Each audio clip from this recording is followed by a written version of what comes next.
حقیقی مددگار صرف ایک ہی ذات ہے، معبود برحق اللہ تعالیٰ کی ذات۔ وہی ذات اس قابل ہے کہ اس کی عبادت کی جائے اور اسی سے مدد طلب کی جائے۔ اور ہمارا آج کا مسلم اللہ کے در پر نہیں جھکلا، باقی در بدر جھکتا پھر رہا ہے۔ کبھی قبروں کو سجدہ گاہ بنا رہا ہے اپنی حاجات پوری کرنے کے لیے، کبھی جا کر کسی کے ہاتھ چوم رہا ہے اور اندھی تقلید کر رہا ہے۔ اور جس کی تقلید کر رہے ہو، جس کے ہاتھ چوم رہے ہو، پہلے اس پر فوکس تو کریں، وہ اللہ کی حدود کو، شریعت کی حدود کو پورا کرنے والا ہے کہ نہیں ہے؟ وہ نماز کا پابند ہے یا نماز کا تارک ہے؟ وہ تہجد گزار ہے یا اس کو پتہ ہی نہیں کہ تہجد پڑھتے کیسے ہیں؟ تو پہلے ان باتوں پر فوکس کر لیا کرے، پھر کسی کی تقلید کیا کریں۔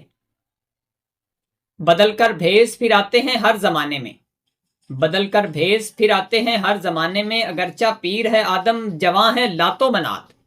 یہ ایک سجدہ جسے تو گراں سمجھتا ہے، ہزار سجدے سے دیتا ہے آدمی کو نجات۔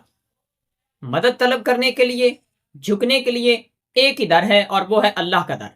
وہی ذات اس قابل ہے کہ اس کو جھکا جائے۔ اللہ پاک عمل کی توفیق دے۔